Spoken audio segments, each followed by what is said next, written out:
இந்த தமிழக மக்களுக்கும் இந்த வாரியத்திற்கும் அரசுக்கும் ஒரு சேவையாக கிட்டத்தட்ட 20 வருஷம் பண்ணிட்டு வராங்க. 20 வருஷம் கிட்டத்தட்ட 20,000 ஒப்பந்தங்களை பணி முடிச்சு வராங்களே, இவங்க உங்க கண்ணுக்கு தெரியலையா? தேர்தல் வாக்குறுதி 53 நீங்க தான் அறிவிச்சிருப்பீங்க. ஒரு குழு அமைச்சு இத்தனை தொழிலாளர்கள் பணி புரிஞ்சு வராங்க, நீங்க ஒரு குழு அமைச்சு தானே அந்த தேர்தல் அறிக்கை சமர்ப்பிச்சிருக்கீங்க.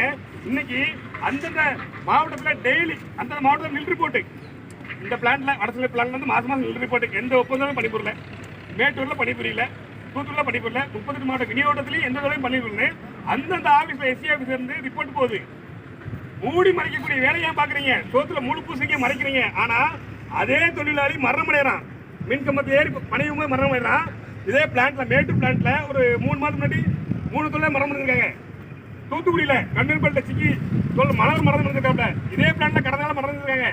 ஏன் அந்த மரணம் அடையும் போது ஒரு நாயை தூக்கி போட்டு அன்னோன் பர்சன், அந்த அதிகாரி அன்னோன் பர்சன், ஏன் தொழிலாளி இல்லையா அவன்?